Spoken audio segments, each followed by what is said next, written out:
I was going to say good morning, but it's afternoon. Good afternoon, everybody. Thank you. So again, my name is Nate Tubbs with Together Chicago, and I help to organize Building Blocks of Peace. But as I shared at our part one session, I also do a lot of organizing in my community as well. Good. So last month, I'll give a brief recap from what we did in part one for those who weren't here. And you'll have that document you can take home and read. But last week, we talked about some of the basics of organizing, meaning what are you organizing people around, issues. You could be organizing them around a place like your block or your neighborhood. It could be an interest-based thing, like you organizing people who share same interests. We talked about the vision of organizing. We talked about target audiences. We talked about goals. Where's my mouse? I'm going to scroll down. I don't know why I can't see it. Okay. We talked about goals. We talked about communication methods and just different ways that you can communicate with people. And we talked about action. What actions are you calling people to take? And one of the key statements that I was talking about last night is it's actually under the point number one. But what is something that you care enough about that you would take action on it?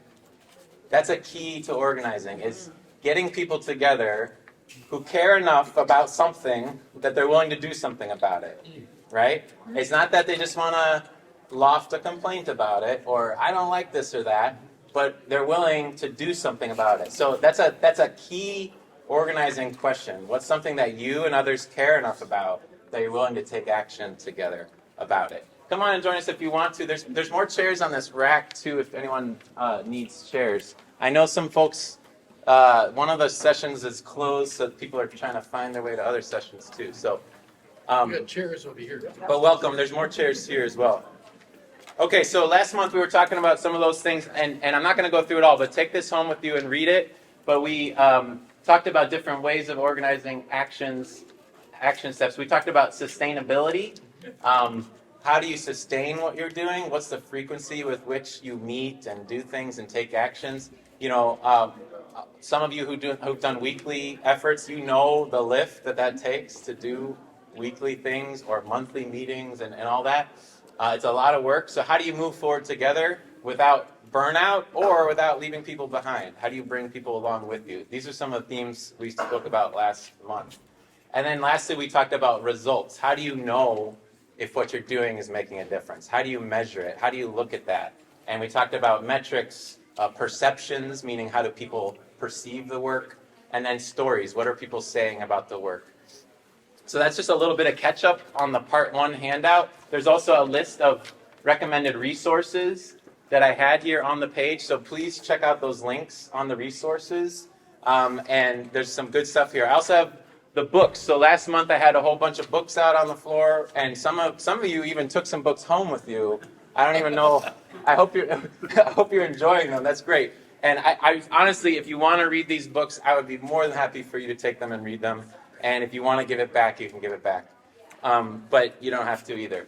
If you'll use it, you can take it. I was strongly recommending this book last month, and Danny tried to take it. And I didn't let him take it actually.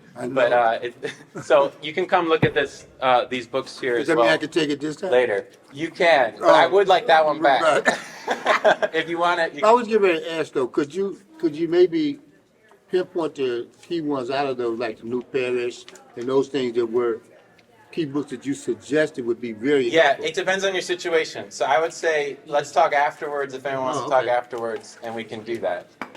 But I did recommend some on the board here, and a lot of and I shared a little bit of my story last week that I helped to organize my neighborhood association in my neighborhood. It's called the Island Civic Association. The Island is this really small part of the southwest corner of the Austin community.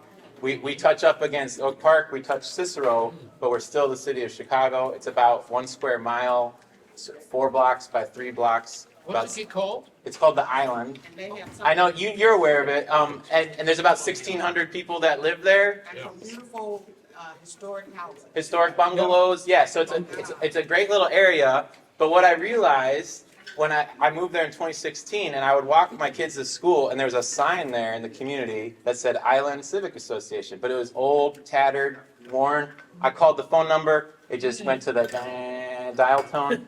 nothing was happening. But I was like, there used to be a thing here. They used to be organized. They used to be connected. And as I got to know more neighbors, many neighbors said, oh yeah, we used to do that. We used to do all these social events, and they used to do a newsletter, and used to do that. But it was always like this, what it was, and how they missed that.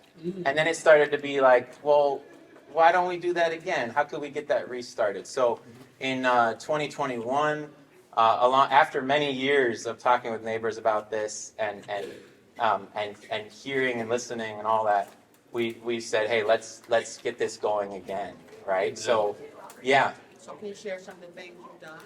Well, I can. I did last month. I actually had a printout. I don't think I have it, but I shared about a lot of the tools we've used to organize. We've done flyers, signs, word of mouth. We have one of the things we've been working on is trying to get block connectors. So a person on each block who cares about their block and wants to help communicate and get people connected. So those people will help to pass out a monthly flyer. And on that flyer, we invite people to the next meeting. We say, here's your next beat meeting that's coming up. Here's the next local school council meeting at our school. Here's things happening in the neighborhood. Come out, right? And, you flyer hundreds of houses, and you might get 15, 20 people come out. But that's a good thing, right? And so we're identifying, we have, I think, eight of our 12 blocks are represented now by someone who said, oh, I'll be the block connector for my block. I'll pass out the flyers. I'll answer questions people might have. So we're trying to inform people, connect people. One of the things that I read in one of these books talks about there's two simple things that everyday people can do to make their neighborhood safe. The first one is knowing your neighbors' names. And this is based on data. This isn't just like an opinion. This is based on research. It's in this Abundant Community book. First thing you can do as a resident is know your neighbors' names. And the second is to do activities together outdoors. And so I started saying, oh, that's pretty simple. Like, we can do that. So how can we get neighbors to know each other's names? And how can we do activities together outdoors?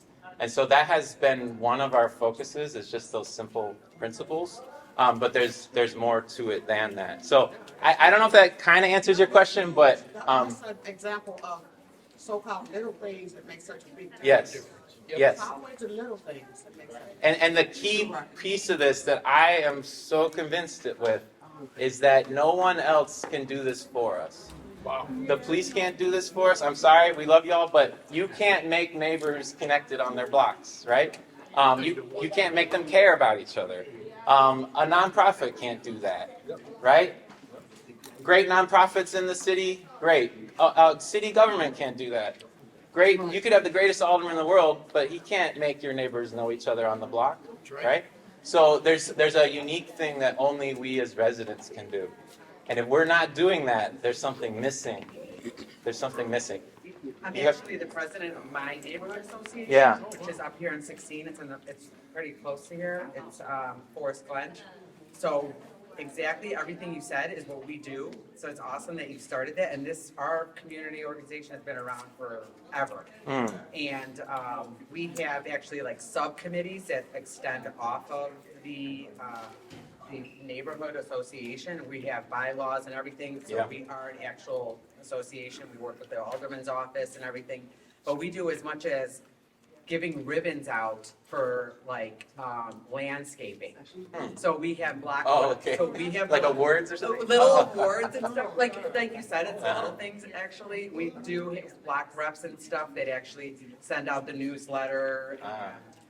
We actually have a dues. It's voluntary. Yeah. You can collect it's like $40. We have private plowing that the dues pays for, snow plowing. Yeah. So there are it can get really big, and we have like a garden walk. Yeah. Subcommittee. That's and awesome. stuff like that. Yeah, that's very cool. We have a I would love to couple talk with you churches more. in Forest- We actually have a couple of churches in Forest Glen, too. We have a music school Yeah. in the Glen, yeah. That's awesome. So Thank you for sharing And that. everything he's saying is like, I've been saying I want to get to know other people who are doing similar things so we can yeah, keep learning yeah. from each other. Yeah. So yeah, Joe. Did you mention how you guys turned an empty lot into a really beautiful park? Yeah, I did mention it at last month's part one a little bit, but I'll say it again. Is on my block there was one vacant lot that had become a point of complaint. You know, garbage, cars abandoned there, things like that. People, oh, they're hiding drugs there, whatever it is. You know, all the conspiracies about all that's bad going on there. But it was a point of complaint, and eventually finding many neighbors who were like, oh, I would love to see that become a garden. And once I found 4, 5, 6, 7 neighbors all saying the same thing, who didn't know each other, they didn't have a relationship, I would tell them, oh, did you know so-and-so and so-and-so and so-and-so? They also would like to see that happen. And eventually we had a group of people who wanted to take action. So that point of what do you care enough about to take action on together. So we made it a garden. We got permission from the alderman's office to use the space, but it was still city property. So then we worked with an organization called Neighbor Space to convert it into, they have a land trust and they preserve community managed public spaces. So I can show you a picture if you want to see it actually. That'd be, picture speaks 1,000 words, right? It's a community managed public space. I wasn't planning to go here, Joe, but you got it now. So this is now what was a vacant lot between 2 houses. See these houses?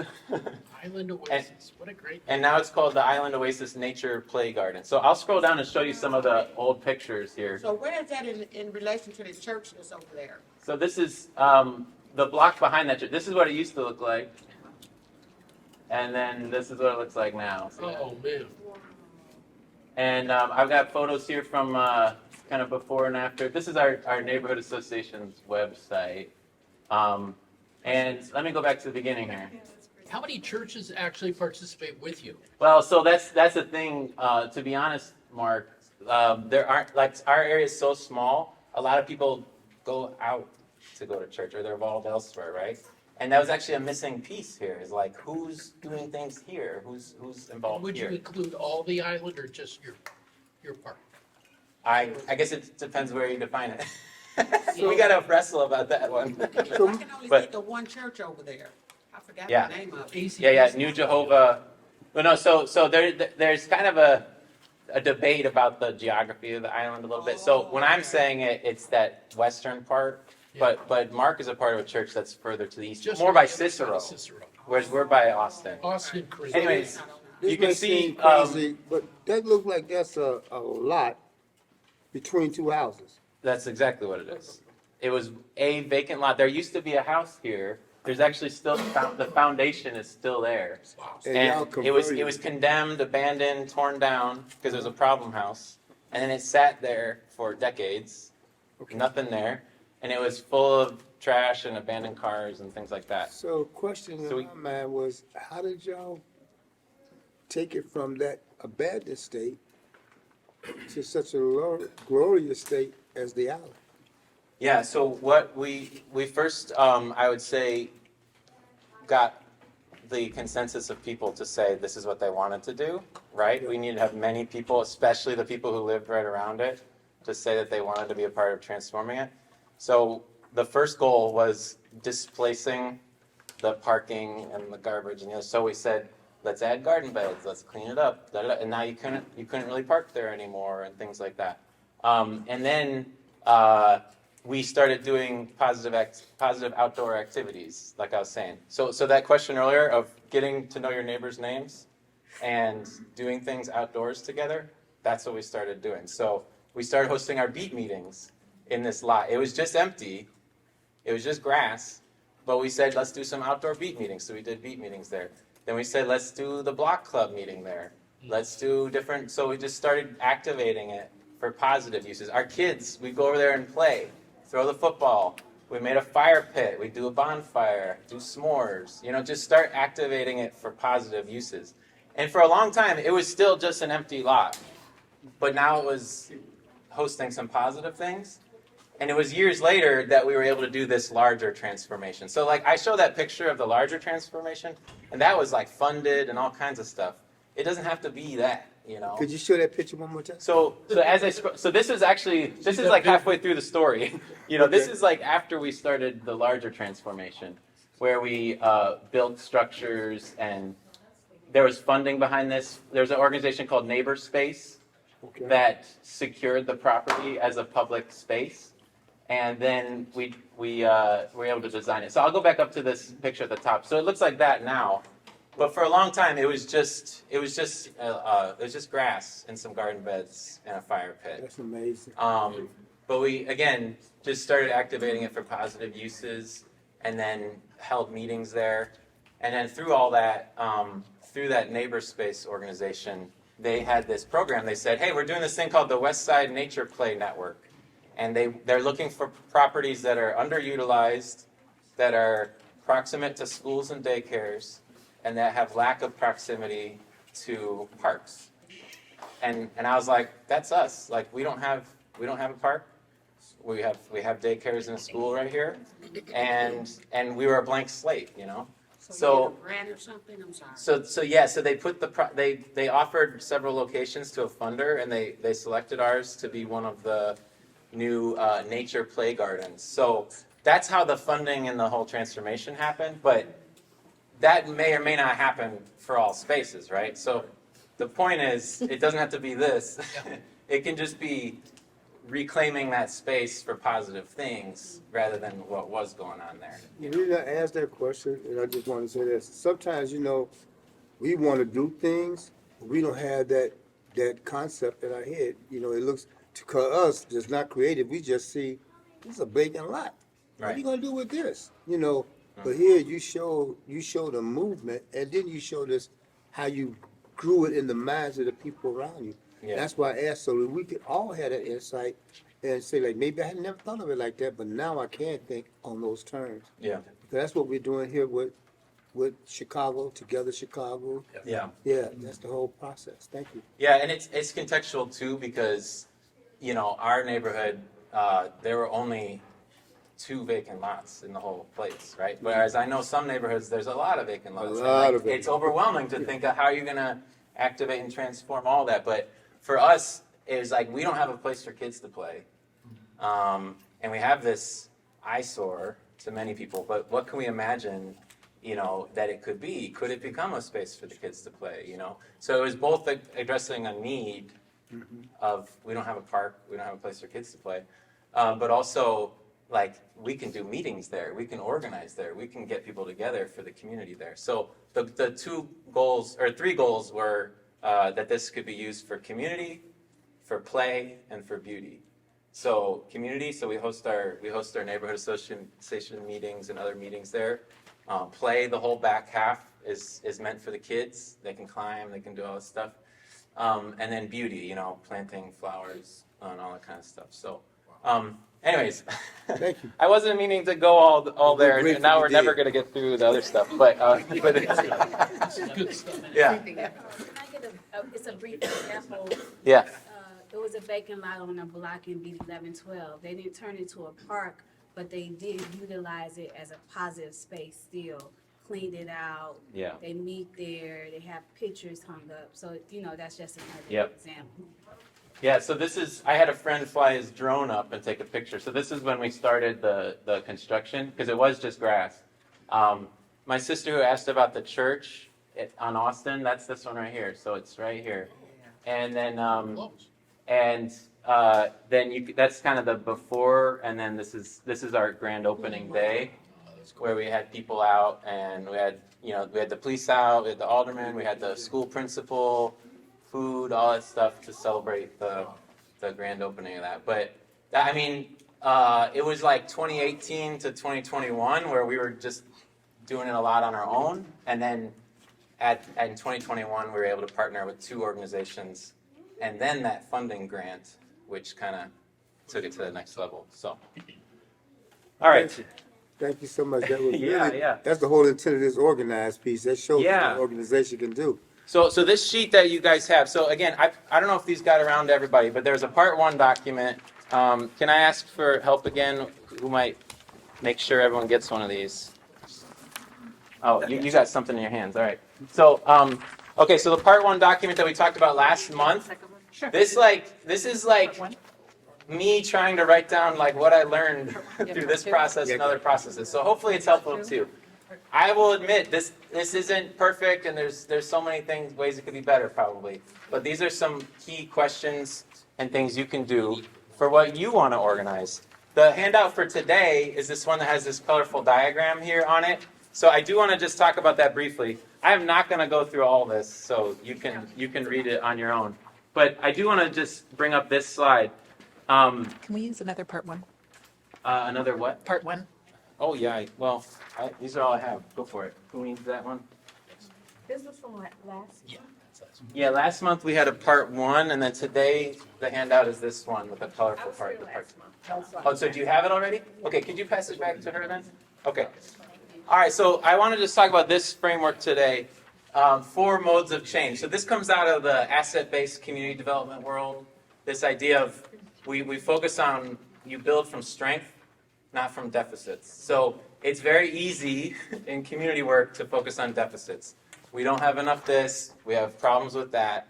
And I said it earlier, people will show up to meetings sometimes when something bad happens because something bad happened. And it's hard to organize just around something bad happened, okay? You can get people out and you can voice complaints and you can do all that. But at the end of the day, you're gonna go home and the question remains, what are we gonna do together to build the positive change that we wanna see that would either prevent or change what bad happened, right? So the asset-based community development world is saying you cannot go far if you just focus on the problems and you just focus on the deficits. You have to start from strengths. So this is an interesting framework that is thought-provoking to me. So how is change done? Sometimes change is done to us, okay, by powers that be and whatever. So when change is done to us without us, okay? Can someone think of an example of that, or has anyone experienced that happen? When they come in and tear down a building, or better yet, when they come and park in front of your house Okay. with a car that they done stole, Oh, okay. they abandon that car and leave it sitting there forever. Okay, Yeah. all right. I got a job, they go through a reorg, and they don't ask the staff what's going on, they just start making changes. Okay. And And how do you feel when people come make changes to your job or to your block and they didn't talk to you about it? Yeah. How does that feel? I let it be known, Okay, in a nice way. right here? The first thing I thought about was eminent domain. Okay, yeah. So I'll give you an example. You got an example? Yeah, Right. when people come to your block and they start cleaning your block. Ooh, Oh, Just, yeah, we got people come in our neighborhood, they got good intentions, but they just clean the block without even talking to the neighbors, having the neighbors come out and help them clean the block. It's like just doing it to us. okay. Wow, yeah. I'll tell an example. In our neighborhood, there was a vacant property to the east of us that, like I said, our little area, we don't have a community center, we don't have a library, we don't have a park, and our neighbors would rather see those kinds of things in the neighborhood. But there was a vacant property where a storage facility was put in by the alderman, right? And a lot of my neighbors were very upset about that because, understandable. hey, nobody talked to us about this. Nobody asked us about this. We don't want that here. But that change was done to us, to our community, and people weren't involved in that process. So that's a painful thing. There's people who are still like upset about that, and it happened a long time ago. Yeah. Just, this is gonna be strange, urban church planting That. without checking the neighborhood Yeah, out. yeah. Or That's the right. other churches Yeah. that are right. in the area. Yeah. Yeah. That's done to us. That's right. Okay, I'm going to keep us moving. So it's not to say that every time something is done is bad, but many times if something is just done to you, it doesn't leave a good feeling, right? And that can hurt relationships and trust if you just go out and do things to your neighborhood or to your neighbors, right? Okay, for us, I actually think maybe Martin's example fits under for us. When change is done for us, but without us. So they were cleaning the block for you, without you, right? Okay, but that still doesn't feel, so this is a benevolent form of change. change is still imposed and thought to serve a genuine need. Like they didn't clean their block, so we're going to do it for them. Okay, and that can still make you feel some kind of ways about that, where you're like, okay, maybe they could have come talk to me, right, or whatever. Were you going to say? Yeah, for the 4, I live in Oak Park, and we have some kind of job title that they walk around and make sure your porches and everything. Oh. And so there's a group that comes around, and they left a notice on my porch, and they said, you need to fix this little chip porch. It's not like it's reeling all over, just a few chips. They said, you either fix it, or we'll fix it and send you the bill. Okay. That's for you. Okay. I'm gonna be short with Yeah. this one too. 4th District, with the 4th District faith-based team. Yeah. And the person that's over the 4th District faith-based, he says, one of the things he hates is going into neighborhoods praying for that violence in that neighborhood, but the people over there didn't know about it. Mm-hmm. And so he felt like, that also can be as an infringement on their Yeah. time or their space. Yeah. Yeah. No, that's good.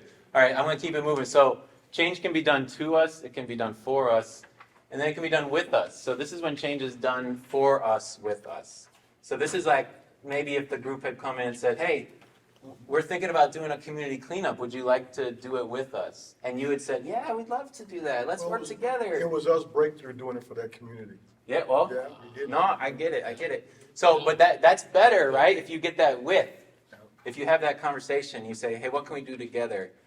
That's going to add to your relationships, whereas the to is probably going to hurt some of those relationships, right? Okay, anyone have examples of with that you'd want to share? An example of something where somebody did something with you that maybe was positive? Joe, yeah. Before I was married, we lived on a block, and a lot of neighbors didn't, because we lived in an apartment building, and all the rest of us lived in houses, and they didn't like people in the apartment building. But anyway, it got really heavy snow, and so I went out, and my roommate, we went out, and we started shoveling snow, and people started looking at us, and they started, hey, can we help? I said, yeah, come on out. And we started, all of a sudden, we cleaned the whole block. Yeah. Just the whole block, and it was just wonderful. Like, there was no snow, but everybody did it together. Yeah. And they would say, well, who's this guy's car? I go, no, he's a real good guy. Okay, we'll shovel it out. Yeah. Nice. That's good. I would describe what I said earlier about our garden. A lot of it was with us. So there were things we couldn't do by ourselves. Like we didn't have the means to pave the ground and put in a fence, but there were partners that were able to do that with us. So that can be very additive, especially if there's skills or resources that aren't there that the with can bring to it, right? All right, then lastly, by us. So this is, it's in green. It's like this is maybe the best kind of, in a way. It's not to say that everything else is bad, and blah, blah, blah, but it's to say each can have their place, and there's pros and cons to them. Let's just say it that way, right? So by us, when change is done by us, for us. Does anybody have an example of a change that's done by us, for us?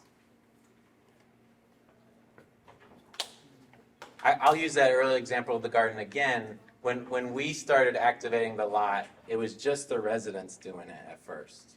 And it was the people who lived right there, right around us. And it was done by us. Nobody else helped us at that time. No one else came and did it for us. But we did it, and it built power. It built a belief. That idea that Dr. Kwong and Amy shared about, called collective efficacy, that term. It's the belief that we can do something together to change something. It's that collective belief that we actually can do this and change this thing. So this framework, I think, is really helpful to think about. Again, not to say that it's always going to be one or the other, but you have to think of the pros and cons of these. There's going to be spaces and times where maybe somebody wants to do something for you or to you, and you want to step in and say, well, actually, maybe we could do it this way. And that's going to build trust in the community versus breaking trust sometimes. This obviously applies to city government. It applies to maybe to policing and other powers that be, where there's times when everything has their role, right? Civic leadership has its role, but again, there's things that they can't do. They can't do for us, or they can't do with us, and they certainly can't do by us. And so I said it last month on the handout at the bottom of last month's handout. I talked about the useful outsiders, the people that are outside of your block or outside of your neighborhood or outside of your organization or whatever, that want to come alongside you and work with you in a productive and useful way, versus those who come in with their agenda or whatever they think is success, and then they feel good about what they did, but you feel burned, you know?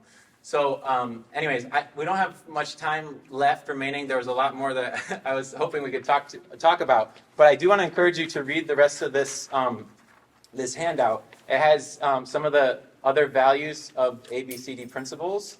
Also, on the back side of this handout is a link to this document right here, and I think it's really a nice resource. It's called the Neighborhood Project Planner.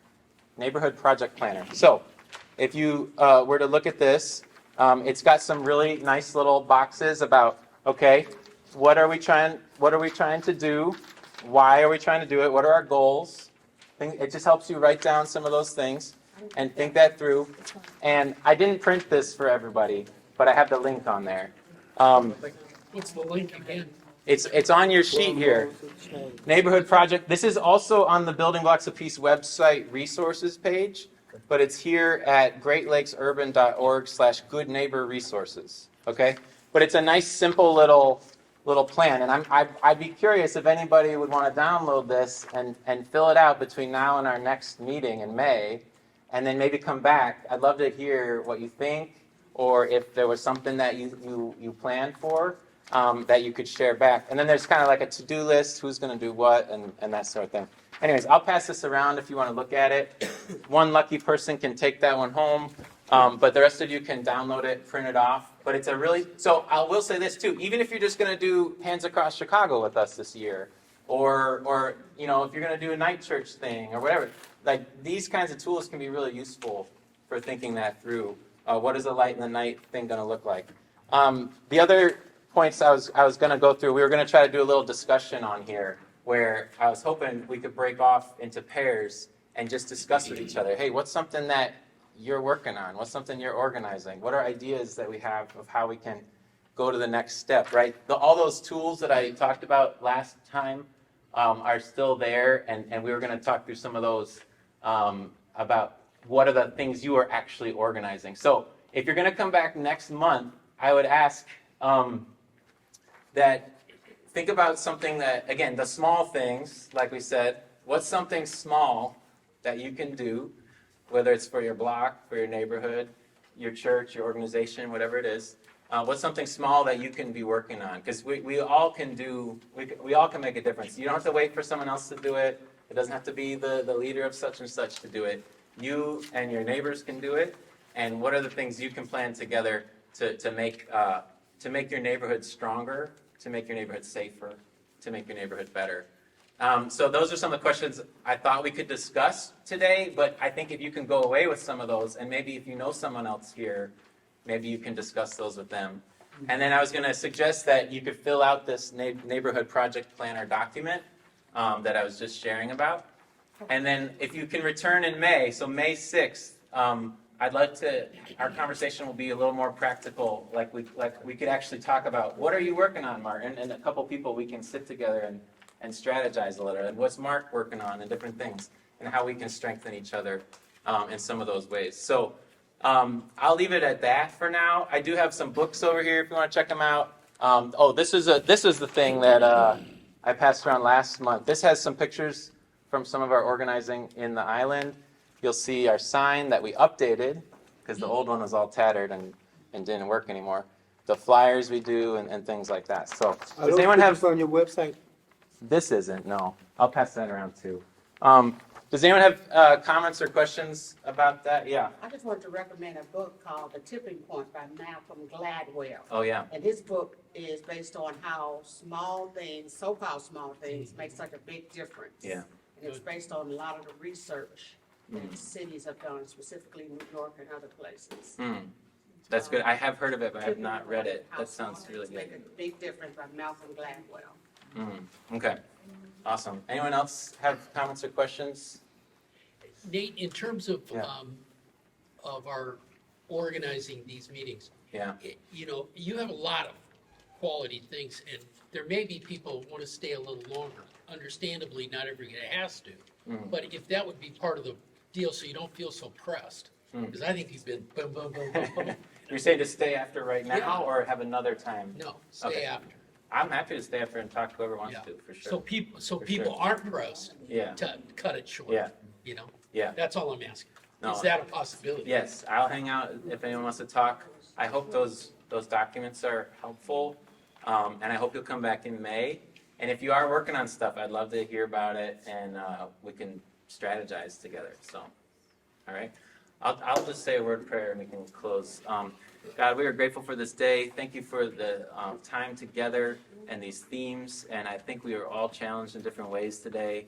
Thank you for the camaraderie, the friendships, and thank you for the food as well. In Jesus' name we pray. Amen. Amen.